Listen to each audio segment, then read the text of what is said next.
మోకాళ్లలో గుజ్జును పెంచి నొప్పిని తగ్గించి సర్జరీని దూరం చేసే ఫ్రీడమ్ వాక్.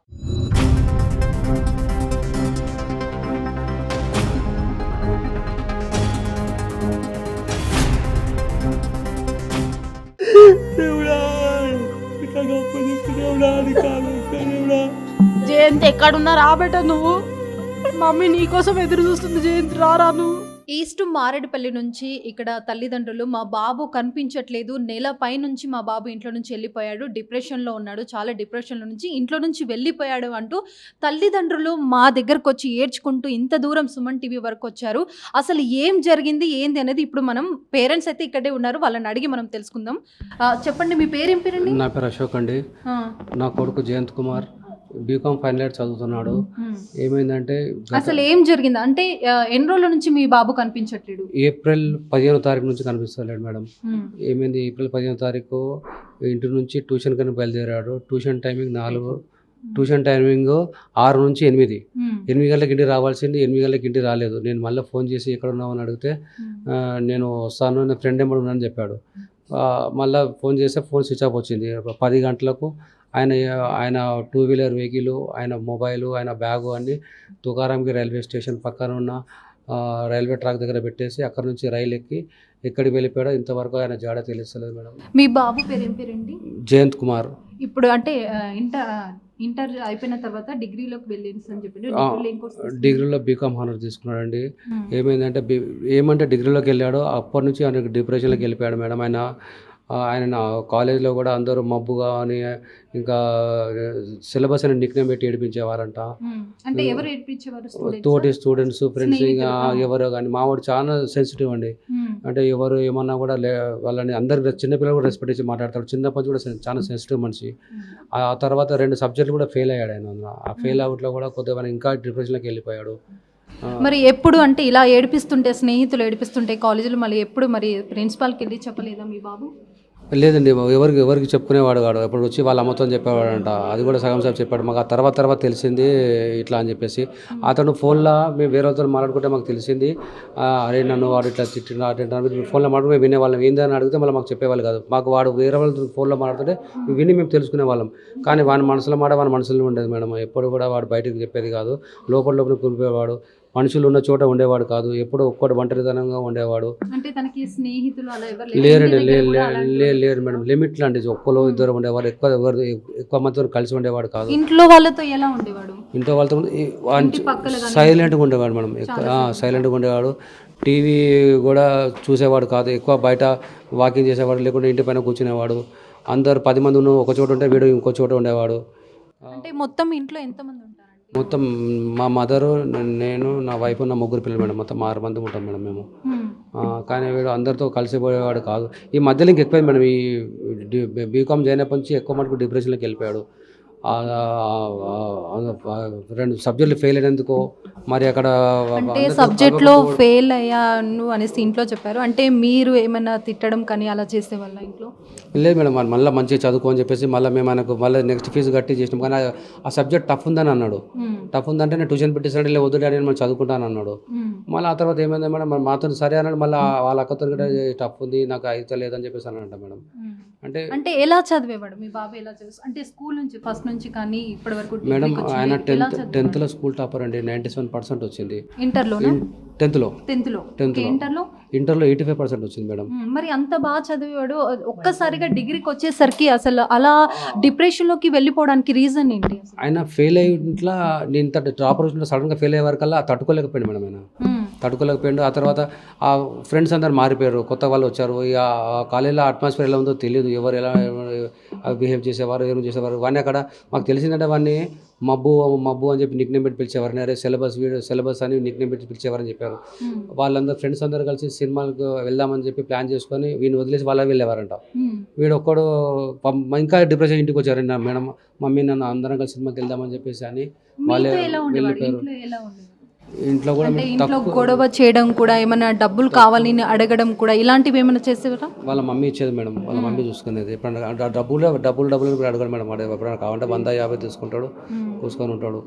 తక్కువ మాట్లాడేవాడు, ఎక్కువ చాలా తక్కువ, తక్కువ, ఎవరితో మాట్లాడకుండా ఫస్ట్ నుంచి కూడా అంతే silent గా. సైలెంట్గా ఉండేవాడు. కానీ ఇది ఏమంటే బీకామ్కి వచ్చిండో అప్పటి నుంచి ఇంకా తక్కువైపోయింది. ఓకే, కాలేజ్కి డిగ్రీకి ఎప్పుడు వచ్చాడో అప్పటి నుంచి కొంచెం 70% ఇంకా తగ్గిపోయింది మేడం అప్పటి నుంచి. ఓకే, తను ఇంట్లో నుంచి ఎప్పుడు వెళ్ళిపోయారు అసలు? 15th April 2024 వెళ్ళిపోయాడు మేడం. ఇప్పుడు ఆల్మోస్ట్ వాళ్ళు 50 నెలలు దాటి 2 నెలలు అంటే కావస్తున్నది. కాలేజ్కి వెళ్తున్నానే చెప్పే వెళ్ళారా, లేకుంటే అయితే మేడం మనకు 6 నుంచి 8 అని ట్యూషన్ టైమింగ్. 6 నుంచి 8 ఇంటికి రావాల్సింది, 8 గంటలకు ఇంటికి రాలేదు. 8 తర్వాత నేను ఫోన్ చేస్తే డాడీ నేను నా ఫ్రెండ్ ఎంబడి ఉన్నాను వస్తానని చెప్పేసి అన్నాడు. మళ్ళీ ఫోన్ చేస్తే డాడీ నేను ఫ్రెండ్ ఇంట్లో ఉన్నాను 12 కల్లా వస్తాను మేడం. ఇక మేము నేను సరే వస్తారా ఫ్రెండ్స్ ఏమంటే ముందే ఫ్రెండ్స్ లేరు అంటుండు. ఈ ఫ్రెండ్స్ ఏమైనా ఉంటాడు కదా, సరే ఉండని నేను అనుకున్నాను. చేశానండి, చేశాను 9 o'clock ఒకసారి కాల్ చేసింది, 8:55 9 o'clock ఒకసారి కాల్ చేశాను. కాల్ చేస్తే డాడీ నేను ఫ్రెండ్ ఏమడి ఉన్నాను, ఫుట్బాల్ ఆడుతున్నాను వస్తానంటే నేను అన్న సరే వీళ్ళు ఫ్రెండ్స్ లేరు కదా ఉండని, సరే ఆడుకొని అనుకున్నాం. మళ్ళీ ఒకసారి 10 o'clock మెసేజ్ చేసి డాడీ నేను 12 కల్లా ఇంటికి వస్తాను, ఫ్రెండ్ ఇంట్లో ఉన్నా అన్నాడు. సరే ఫ్రెండ్స్ ఏమన్నా ముందే ఫ్రెండ్స్ లేరు అంటాడు, ఉండే నేను మేము అనుకున్నాం.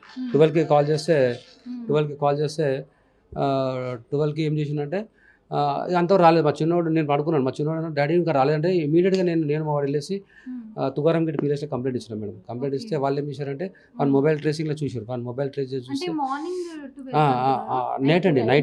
నైట్ రావాలి కదా మేడం, 10కి రావాలి కదా, 10కి రాలేదు.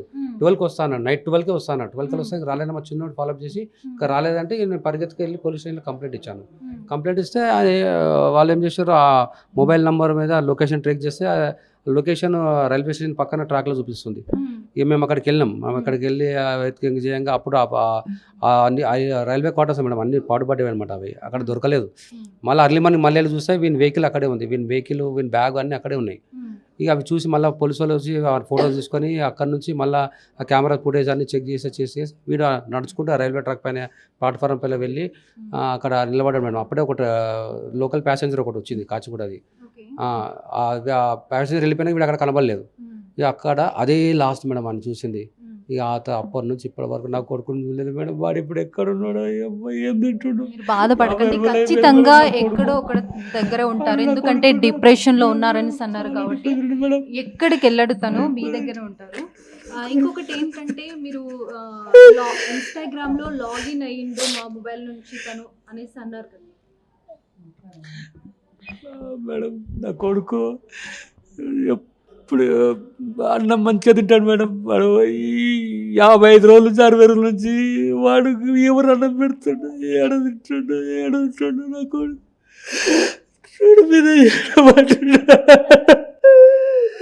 దేవుడా, నాకు అప్ప చెప్పు దేవుడా, అని కాలు వెళ్తా దేవుడా. ఇన్ని రోజులు దాటిపోయింది వాడి ముఖం చూసి, వాడి కళ్ళల్లో తిరుగుతున్నాడు.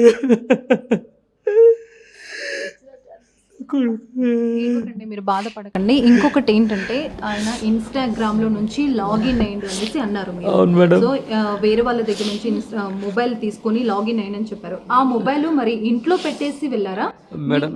ఏం జరిగిందంటే మేడం, ఈయనకి ఇన్స్టాగ్రామ్ చూసి అలవాటు ఉండండి. మొబైల్ ఇంట్లో పెట్టి అన్ని బ్యాగ్ ఒకసారి చోట పెట్టి వెళ్ళిపోయాడు కదా, ఫోన్ ఇంట్లోనే ఉంది కదా. అయితే ఏం జరిగిందంటే మీరు ట్యూషన్కి వెళ్ళినప్పుడు 12 వరకు మేము కాల్ చేసినాం, ఇట్లా ఫ్రెండ్స్ డాడీ అనేసి చెప్పారన్నారు. మరి మళ్ళీ అక్కడ నుంచి అంటే బయటకి వెళ్ళిపోయింది అనేసి అన్నారు. మళ్ళీ తన మొబైల్ ఇక్కడికి ఎలా వచ్చింది, మళ్ళీ మీ ఇంట్లోకి ఎలా వచ్చింది? అంటే మేడం అది రైల్వే ట్రాక్ దగ్గర అన్ని పెట్టేసి వెళ్ళిపోయింది కదా మేడం. అంటే పోలీసులు దాన్ని హ్యాండ్ ఓవర్ చేసుకొని మళ్ళీ వాళ్ళ అన్ని రాసుకొని వన్ మొబైల్ మాకు హ్యాండ్ ఓవర్ చేసేసారు. అయితే ఏం జరిగిందంటే వీడు 5 రోజుల తర్వాత చెన్నై సెంట్రల్ రైల్వే స్టేషన్లో ఎవరో అతను పక్కన కూర్చుని ఆయన తెలుగులో ఫోన్ మాట్లాడుకుంటుండు. ఎవరితో మాట్లాడుకుంటే ఆయన ఫోన్ మాట్లాడినాక మా వాడు ఆయన దగ్గరికి వెళ్ళి, అన్న మీరు అందరు తమిళ్ మాట్లాడుతున్నారు అన్న, మీరు ఒక్కరే తెలుగు మాట్లాడుతున్నారు, మీ తెలుగు వాళ్ళని చెప్పి తెలుసుకొని మీరుకి వచ్చినన్న, జర నా మొబైల్ మీ మొబైల్ నాకు ఇవ్వండి, నా ఫోను నా మొబైల్ అన్నీ పోయినాయి అన్న, నేను చెక్ చేసుకోవాలని చెప్పి అడిగినట. అంటే నువ్వు ఎవరు బాబు ఇక్కడికి నుంచి వచ్చినా? ఏంటంటే నేను హైదరాబాద్కి నుంచి వచ్చిన అని అంటే, ఏమన్నా బట్టలు అంటే మురికేగా ఉన్నాయి, నువ్వు ఎందుకు ఇట్లా ఉన్నావు అంటే, నేను ఇంట్లోకి వెళ్ళిపోయేసి వచ్చిన, నేను ఎగ్జామ్ ఫెయిల్ అయినా, నేను నన్ను అందరూ ఏడిపిస్తారు అది ఇదని వాని బాధ ఏదో చెప్పుకున్నాడు మేడం ఆయనతోని. నేను చాలా ప్రాబ్లమ్స్ ఉన్నాయి, ఇంట్లోకి వెళ్ళిపోయి వచ్చినా అని చెప్పేసి అంటే ఆయన ఏం చెప్పినో తెలియదు. ఫోన్ ఇచ్చినట్టు, ఫోన్ అయితే అడిగితే ఇచ్చినట్ట. అయితే ఏం చేసిన మేడం అంటే మావాడు ఆయన ఎవరైతే స్ట్రేంజర్ ఫోన్ ఇచ్చాడో ఆయన ఫోన్ తీసుకొని ఇన్స్టాగ్రామ్ లాగిన్ అయ్యాడు. అక్కడ చెన్నైలో లాగిన్ అయ్యాడు. అయితే ఇన్స్టాగ్రామ్ ఈమెయిల్ లింక్ అయి ఉంటుంది కదా, ఫోన్ ఇంట్లో ఉంది కదా, అప్పుడు మాకు దొరికింది కదా, ఆ ఫోన్ ఈమెయిల్కు మెసేజ్ వచ్చింది దట్ నువ్వు వేరే చోట నుంచి లాగిన్ అయినప్పుడు లొకేషన్ చెన్నై అని ఈమెయిల్ వస్తే మా పాప చూసి అది నాకు ఇస్తే నేను మళ్ళీ వెళ్ళి మా ఏరియా పోలీసు వాళ్ళకి అప్పచెప్పాను. పోలీసు వాళ్ళు ఏం చేశారంటే వాళ్ళు అక్కడ నుంచి ఈమెయిల్ పెట్టారు ఇన్స్టా కంపెనీకి, ఇలా చెన్నై లొకేషన్ లాగిన్ అని ఉంది, ఈ ఐపీ అడ్రస్ కోసం పెట్టారనమాట. ఐపీ అడ్రస్ కోసం పెడితే అది 20 డేస్కి వచ్చింది మేడం. 20 డేస్కి వచ్చింది. ఆ 20 డేస్కి వచ్చినాక అది మళ్ళీ అది ఐపీ అడ్రస్ తీసుకొని మళ్ళీ దాని మొబైల్ నెంబర్ కోసం అని మళ్ళీ ఇక్కడ నోడల్ ఆఫీసర్ పెట్టారు. అది ఒక 8 డేస్ 10 డేస్ పట్టింది, ఆల్మోస్ట్ 1 మంత్ పట్టింది. ఆ మొబైల్ నెంబర్ వచ్చినాక వీళ్ళు పోలీసు వాళ్ళకు ఆయనకు స్ట్రేంజర్కి ఫోన్ చేసి అడిగితే నేను మీకు చెప్పిన విషయాలు వాళ్ళు చెప్పారనమాట. అవును, ఒక అతను పిల్లోడు నా దగ్గరికి వచ్చాడు, బట్టలని మురికిగా ఉండే, ఇక్కడ ఇంట్లో నుంచి ఇట్లా వెళ్ళిపోయి వచ్చానని చెప్పాడు. ఇట్లా చదువు నాకు ఇష్టం లేదని, ఇంకా చదువు ఇష్టం లేదని, డిప్రెషన్ అదే కాలేజ్ లేదు అదే అదే ఇదే చెప్పాడు అని చెప్పాడు. ఆ తర్వాత ఇన్స్టాగ్రామ్ వాడుకున్నాక బాబు నాకు నేను వెళ్ళాలంటే మా వాడు ఆయనకు తిరిగి ఫోన్ ఇచ్చి థ్యాంక్స్ అన్నాను కూడా చెప్పినట్ట మేడం. ఇక అదే లాస్ట్ మేడం మన ఎక్కడ చూసింది. ఆ తర్వాత వాడు ఎక్కడ పోయాడో ఏమైతే ఇన్ని రోజులు చేయడున్నాడు, 55 రోజులు దాటిపోయింది మేడం. 2 months దగ్గరగా వస్తుంది మేడం. వాడు ఇంత వాడు ఎక్కడి నుంచి మాకు ఒక క్లూ లేదు, వాడు ఉన్నాడు ఏడున్నాడు అనేది ఒక ఫోన్ లేదు, ఫ్రెండ్స్కి ఫోన్ చేసింది లేదు, చుట్టాలకు ఫోన్ చేసింది, ఎక్కడ ఫోన్ చేసింది లేదు, ఏం లేదు. నేను ఏం చేయాలి మేడం? వాడు నాకు అర్థమవుతలేదు మేడం. ఇప్పుడు వాడు కళ్ళలో తిరుగుతున్నాడు మేడం, మాకేం తెలుస్తలేదు. నా కొడుకు నాకు దయచేసి చెప్పండి మేడం, మీరు ఎట్లా చేస్తారు దయచేసి నా కొడుకు నాకు. ఖచ్చితంగా అండి, ఖచ్చితంగా. మీరు అసలు కొడుకు పైన ఎంతో బాధలు ఉన్నారు. కొడుకు పోతే అసలు ఎలా ఉంటుందో ఆ పేరెంట్స్ కి మేడం. నిద్ర పడతలేదు మేడం, నరకం అయిపోయింది మేడం జీవితం. మా బాబు మాకు కావాలంటూ ఇంత దూరం మా సుమన్ టీవీ వరకు మీరు వచ్చారు. సుమన్ టీవీ తరపున మేము ఖచ్చితంగా హెల్ప్ చేస్తామండి. అలాగే వాళ్ళ తల్లి గారు ఉన్నారు, వాళ్ళ తల్లితో కూడా మనం మాట్లాడతాం. అసలు తల్లితో కూడా కలిసిమెలిసి ఫ్యామిలీతో ఎలా ఉండేవాడు తను. కనీసం 50 రోజుల నుంచి కనపడకుండా వెళ్ళిపోయాడు. పోలీస్ స్టేషన్ వెళ్ళి కూడా కేసు పెట్టారు. అయినా కూడా తన ఆచూకి ఇంతవరకు దొరకలేదు. తను కాలేజ్లోనే చాలా డిప్రెషన్లోని ఉన్నాడు అనేసి తల్లిదండ్రులు కూడా అంటున్నారు. మరి తనకు ఏమన్నా అంటే కాలేజ్లో ఫ్రెండ్స్ కానీ ఏమైనా అనడం కానీ కూడా అలా జరిగిందా? ఒకసారి వాళ్ళ తల్లి మాటలోనే మనం తెలుసుకుందాం. అమ్మ, మీ పేరమ్మా? పద్మ మేడం. పద్మ, చెప్పండి అమ్మా, అసలు మీ బాబు ఎన్ని రోజుల నుంచి కనిపించట్లేదు? అసలు ఎందుకు వెళ్ళిపోవాల్సి వచ్చింది తన ఇంట్లో నుంచి? అసలు తెలియదు మేడం ఆయన ఎందుకు వెళ్ళిపోయిండో, కానీ ఇంట్లో అయితే మంచిగా ఉండే. ఆ రోజు కూడా తిని చేసి ఇన్స్టిట్యూట్కి పోయింది మేడం. ఇంట్లో మీతో ఫ్రెండ్లీగా ఉంటుండే, మదర్ లెక్క చూడకపోతుండే మేడం. మంచిగా ఉండేవాడు, తిన్నాడు, అన్నం లంచ్ కూడా చేసినాక వెళ్ళింది మేడం. వస్తాడనేసి అనుకున్నాం మేడం. ఆ తర్వాత వెళ్ళింది మేడం, రాలేడు ఇంటికి అప్పటి నుండే. అంటే ఇంట్లో అంటే ఎలా ఉండేవాడమ్మా? అంటే చిరాకు పడ్డం కానీ, కోపం చేసేవాడు కానీ, ఇలాంటి ఏమైనా ఉండేది మేడం? ఈ 2 నెలల నుంచి సరిగా మాట్లాడుతలేదు. అంతకు ముందు బాగానే ఉండే, కొద్దిగా అందరితో మంచిగా మాట్లాడేది, మంచిగా చేసేది. కానీ ఈ 2 నెలల నుంచి సరిగ్గా మాట్లాడతలేదు అని అంటేనే దానికే జవాబిస్తుంది, కానీ వేరే దానికి ఏం అంటలేదు మేడం.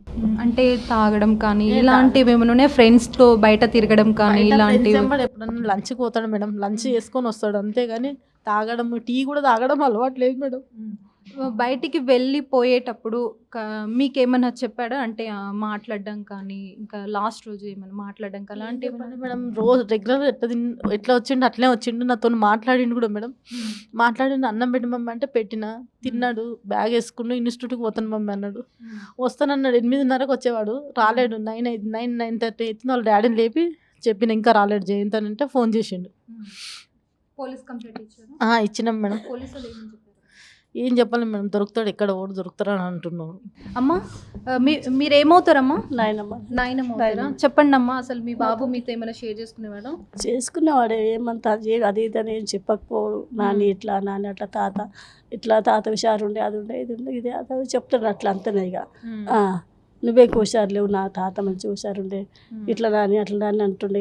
ఏమంతా అది ఇది అని చెప్పకపోవు నాకు. అట్లా అది ఇట్లా అట్లా అనేసి నీకు ఇంక హిందీ రాదు, అది రాదు, తాతకు అన్నీ ఇంగ్లీష్ హిందీ అన్నీ వస్తాయి, నీకేం రాదు, నువ్వు ఇంకా అత్తనే ఉంటే ఇట్లే అంటుండే. ఇక ఇదే మాటలు కానీ ఏమంతా చెప్పకపోము నాకు. ఇక ఎంత ఏమనకపోగానే గేటు తీస్తుంటే, గేటు పెడుతుంటే పోతుండే, బాగా చెప్తుండే.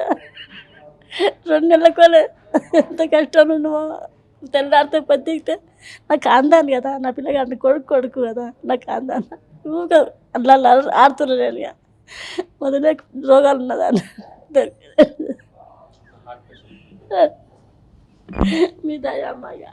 ఖచ్చితంగా అమ్మా మీరు ఏడ్చుకుంటూ ఇంత దూరం వచ్చారు. ఖచ్చితంగా మా సుమన్ టీవీ నుంచి మేము ఖచ్చితంగా హెల్ప్ చేస్తామమ్మా. మీ బాబు దొరికేలా మేము చేస్తాం. మా సుమన్ టీవీ నుంచి మేము ఖచ్చితంగా హెల్ప్ చేస్తాం. జయంత్ నువ్వు ఎక్కడున్నా రావాలా బేట.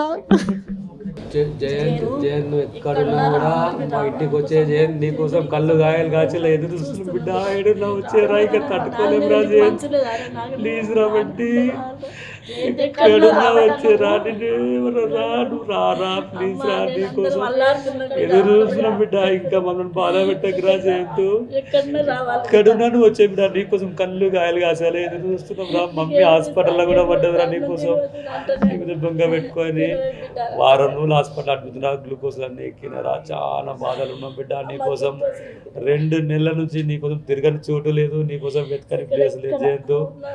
ఇంకా మమ్మల్ని బాధ పెట్టక బిడ్డ, వచ్చేరా బంటి ప్లీజ్. నిన్ను వెతకని చూడలేదురా, నీ మీద చాలా ప్రేమ ఉందిరా మాకు. నువ్వంటే కొండంత ప్రేమ బిడ్డ. నువ్వు ఏడున్నా వచ్చేరా, నువ్వు లేని మేము బతకలేమురా, మాకు ఈ బతికే వద్దురా నువ్వు లేకపోతే. నీతోనే జీవితం బిడ్డ, నీతోనే జీవితం రా, నువ్వు రా నాన్న ప్లీజ్ నాన్న, we love you so much. అమ్మ ఖచ్చితంగా మీ బాబు మీకు దొరుకుతాడు. ఖచ్చితంగా ఎక్కడున్నా సరే వెతుకుతాము. ఇంకొకటి మీరు ఇంత దూరం మా సుమన్ టీవీ వరకు వచ్చారు కాబట్టి మీ బాధ మేము అర్థం చేసుకోగలం. ఖచ్చితంగా మా సుమన్ టీవీ తరపు నుంచి ఖచ్చితంగా మేము ట్రై. జయంత్ ఎక్కడున్నా రాబేట నువ్వు, మమ్మీ నీకోసం ఎదురు చూస్తుంది. జయంత్ రారా నువ్వు. సుమన్ టీవీలో మీ పర్సనల్ అండ్ బిజినెస్ ప్రమోషన్స్ కోసం కింది నెంబర్కి కాంటాక్ట్ చేయండి.